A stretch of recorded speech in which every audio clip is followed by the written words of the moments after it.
فکر حالات کیسے ناگفتہ بھی ہیں. ابھی روزانہ اخبارات یا خبریں دیکھ رہا ہوں. ابھی کل کی بات کر رہا ہوں. کل ایک خبر پڑھ رہا تھا. ہندوستان کے اسٹیٹ ایم پی ہے, وہاں کی خبریں تھی 18 مسلمان گھرانہ, صرف 18 مسلمان نے 18 مسلمان گھرانہ راشن کارڈ اور جو کیا سرکاری جو کھانا پینا جو ملتا ہے اس کے لیے وہ کنورٹ ہو گئے تھے. وہ مسلمان سے دوسرے مذہب و دھرم کو قبول کر لیے. تو یہ ہم سب کی بھی ذمہ داری ہے. ہمارے معاشرے میں الحمدللہ کچھ ایسے لوگ بھی ہیں جو ذی شعور ہیں اور ہوش مند ہے, اور اللہ تبارک و تعالیٰ نے اس امت کا درد جنہیں دیا ہے. یہ ہم سب کی ذمہ داری. ہم ایسی جگہوں پر جائیں, ایسے افراد سے ملیں. اگر اللہ نے ہمیں, میں ایک بات ہمیشہ کہتا ہوں, ہم جتنا کر سکتے, اگر آپ کے پاس پیسہ کے اعتبار سے آپ مضبوط نہیں ہیں, اللہ نے آپ کو علم دیا, اپنے علم سے دین کا کام کریں. آپ کے پاس بہت سا علم نہیں ہے لیکن دینی جذبہ ایسا ہونا چاہیے کہ اگر اللہ نے آپ کو دولت دیا, آپ دولت سے اسلامی خدمت کریں. آپ کے پاس دولت بھی نہیں ہے, علم بھی نہیں ہے, آپ صاحب الرائے ہیں, آپ بہترین رائے رکھتے ہیں, تو اپنی جماعت کو اپنی بہترین رائے سے نوازیں. آپ یہ چیزیں بھی نہیں رکھتے, آپ کے پاس کچھ بھی ٹوٹی پھوٹی چیزیں ہیں جو اسلام کی خدمت میں آپ لگا سکتے, لگائیں. لیکن سچ تو یہی ہے نا, ہم سب اتنے حضرات یہاں بیٹھے ہیں, ہم سب اپنے دل پہ ہاتھ رکھ کے بولے, اپنے دل پہ ہاتھ رکھ کے سوچے. ہم بچپن سے اس عمر کو پہنچ گئے, ہمارے سر کے بال سفید ہو گئے, ہماری داڑھیاں سفید ہو گئی, ہماری کمریں جھک گئی یا جھکنے والی ہیں, ہم بیماریوں سے جھوج رہے ہیں.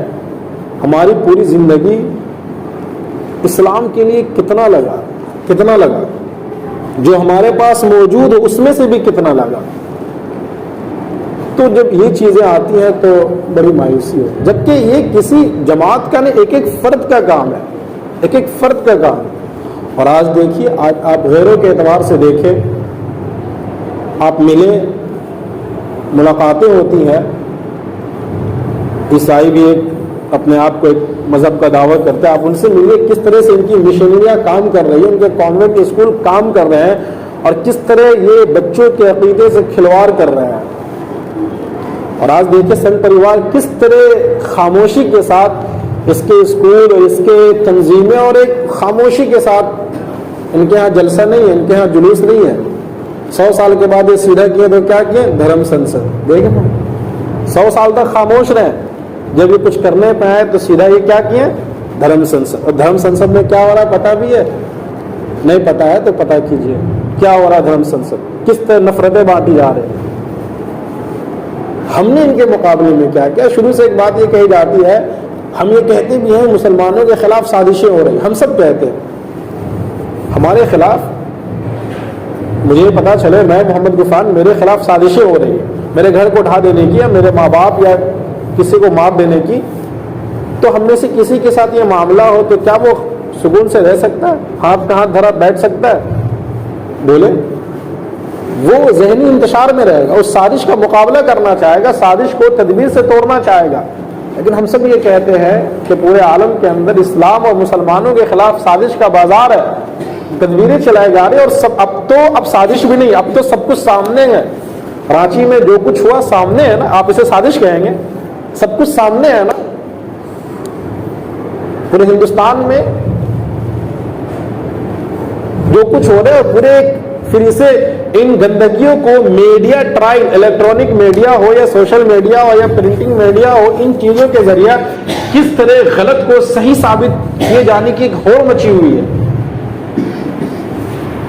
خیر, یہ باتیں میں بارہا اب تک اس لیے پہنچاتا ہوں کہ ہم بیدار مغز رہیں. مسلمان کی ایک پہچان ہے, اللہ کے نبی کے حدیث کا مفہوم ہے کہ مسلمان کی یہ علامت ہے کہ مسلمان کبھی تساہل نہیں برتتا, مسلمان غافل نہیں رہتا. مسلمان وہ ہے کہ ہمیشہ چوکنا رہتا ہے, اپنی جمعیت کو لے کر, اپنے اہل خانہ کو لے کر, اور اپنے گرد و پیش کو لے کر کے ہمیشہ چوکنا رہتا ہے. دیکھیے بات کہاں سے کہاں نکل گئی. بات ہمیں اصل آج کرنی تھی عشر ذی الحجہ کے تعلق سے. ابھی آج اردو کی کتنی تاریخ ہے؟ 24 تاریخ ہے. چند دنوں کے بعد ذی الحجہ کی ایک تاریخ ہوگی, اور پھر 10ویں تاریخ جسے ہم بقرعید کہتے ہیں, عید الاضحیٰ. عید الاضحیٰ میں جہاں بہت سارے کام ہوتے ہیں, اور ایک بڑا اہم کام جو ہوتا ہے جیسا کہ آپ جانتے ہیں حج کا ادا کرنا. حج کے تعلق سے بھی بڑا معاملہ ہے ہمارے معاشرہ میں. ابھی تو ایک ٹرینڈ یہ بن گیا ہے نا کہ حج کرنے کا ایک ذہن یہ بن گیا ہے ہمارا خاص طور سے انڈین کلچر میں کہ ایک آدمی کے پاس پیسہ رہتا ہے لیکن وہ حج کو نہیں جائے. ایک ذہن بن گیا ہے کہ بڈھا ہو جائیں گے تب جائیں گے. خوب یاد رکھیے حج کوئی بڑھاپے میں کرنے کی چیز نہیں ہے. جو لوگ حج کر کے آتے ہیں ان سے پوچھیے 30 کلومیٹر پیدل چلنا پڑتا ہے.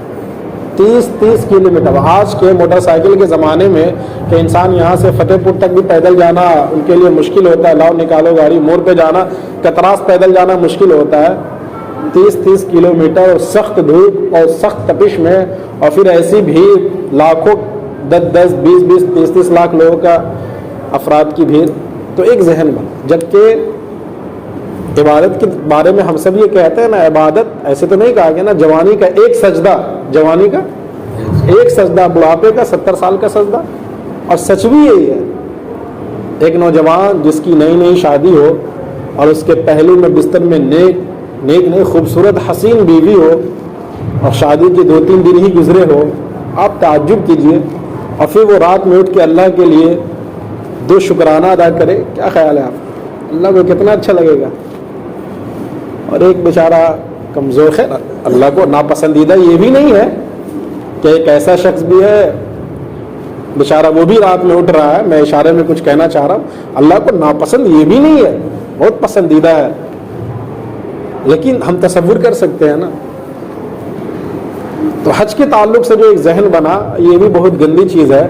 حج کا معاملہ یہ ہے کہ حج جس پہ فرض ہو جائے پہلی فرصت میں اسے حج کر لینا چاہیے, تاخیر نہیں کرنی چاہیے. اور یاد رکھے اللہ نہ کرے کسی وجہ سے حج کرنے میں تاخیر ہو گئی اور اللہ نہ کرے ہماری موت آ گئی تو غالباً میرے ذہن میں حدیث آ رہی ہے, مفہوم ہے, اللہ کے نبی نے فرمایا صلی اللہ علیہ وسلم جو استطاعت کے باوجود بھی حج نہ کرے پھر مجھے کوئی مطلب نہیں کہ وہ یہودی مرے یا نصرانی مرے, یعنی وہ مسلمان مرے یا کافر مرے. دیکھیں کتنی سخت وعید ہے. اسی لیے ایک مسئلہ تو یہ بھی ہے, بہت سے ایسے افراد ہیں جو حج کر سکتے ہیں, استطاعت ہے, طاقت ہے, کرنا چاہیے. اور ایک اور ذہن بنا ہے, ایک اور ذہن جو یہ ذہن بننا نہیں چاہیے وہ یہ کہ یار حج کر لو گے تو یہ نہیں کرنا پڑے گا, وہ نہیں کرنا پڑے گا. نہیں, یہ سب بیکار کی باتیں ہیں.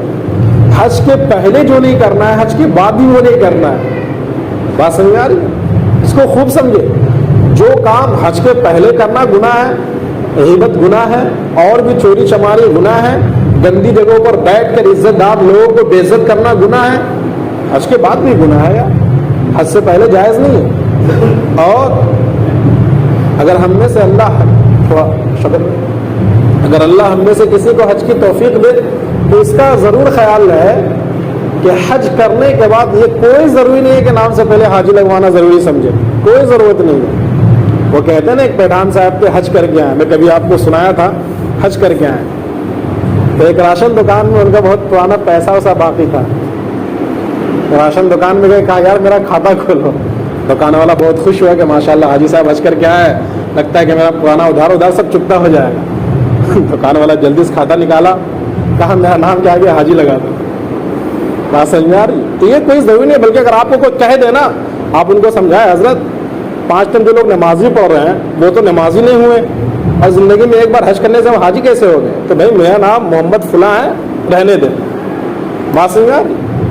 اور جب ان چیزوں کو کرے تو کوشش یہ ہو کہ جتنا آج ایک بڑا معاملہ یہ بھی ہو گیا, یہ حقیقت ہے اور یہ میری ذمہ داری ہے کہ چیزوں کو میں آپ کے سامنے اجاگر کروں ہر جگہ. اور میں پھر کہہ رہا ہوں یہ سب انڈین کلچر ہے. حج ایک عبادت ہے بھائی, اس سے زیادہ کچھ نہیں ہے. اب ایک جو ایک ذہن بنا ہے وہ پارٹی ہو رہی ہے, اور میلاد بھی ہو رہا ہے, اور جلسہ بھی ہو رہا ہے, جلوس بھی ہو رہا ہے, اور یہاں سے پیدل جا رہا ہے, اور کترا جہاں تک بھی جا رہے ہیں, شور ہو رہا ہے, شرابہ ہو رہا ہے, سیلفیاں لی جا رہی ہے, اگلے دن اخبار میں فوٹو بھی آ رہا ہے. یہ کیا حج ہے, کیا ہو رہا ہے یہ؟ بات سمجھ آ رہی؟ ایسا نہیں کرنا. ہاں ٹھیک ہے, اطلاع ہو, ملنا جلنا ہو, یہاں تک ٹھیک ہے, شور شرابہ نہیں کرنا. ایک کام ہے اور ڈرنا ہے, خوف اس بات کا ہے کہ اللہ ہمارے حج کو قبول کر. ورنہ بتاؤ, میں آپ کو سچی بات بتاؤں, آپ جائیں مکہ کو پہنچیں, کتنے بیچارے ایسے افراد بھی ہیں کہ سال بھر یہ خوش فہمی میں تو رہتے کہ میں حج کرنے کے لیے جا رہے ہیں، لیکن پورے سال اور وہاں پہنچ کے بھی بیچارہ صرف تلبینہ اور کیا تلبیہ ہے نا، تلبیہ نہیں یاد کر پاتے ہیں وہ، لبیک اللہم لبیک لا شریک لک لبیک ان الحمد والنعمت، یہ ان کو یاد نہیں ہو پاتا ہے۔ تو حج اس کا نام نہیں ہے کہ ہم مکہ مدینہ گھوم کر کے چلا ہے، اس کے ضروریات ہے، ایک فکر ہو اب ہمیں حج کو جانا ہے، اب اسی وقت سے ہم کو فکر لینا ہے، اہل علم سے سیکھنا ہے، اہل علم سے، پھر میں اہل علم سے مراد جو عالم حضرات ہیں، جو مفتیان ہیں، ان کے صحبت میں بیٹھیں گے، پوچھیں گے۔ بہت سے ضلع میں تو یہ ہوتا ہے کہ باقاعدہ حج سے پہلے کیمپ ٹریننگ ہوتی ہے، اپنے یہاں دھنباد میں پتہ نہیں ایسا ہے کہ نہیں، بہت جگہ ٹریننگ ہوتی ہے، ضلع کے اندر ٹریننگ ہوتی ہے، اچھی چیز ہے، ہم کو اس کو سیکھنا ہے، سمجھنا ہے، اپنے مقامی علماء سے جڑ کر کے، یہ کرنے کی چیز ہے۔ اس کے علاوہ جو چیزیں ہیں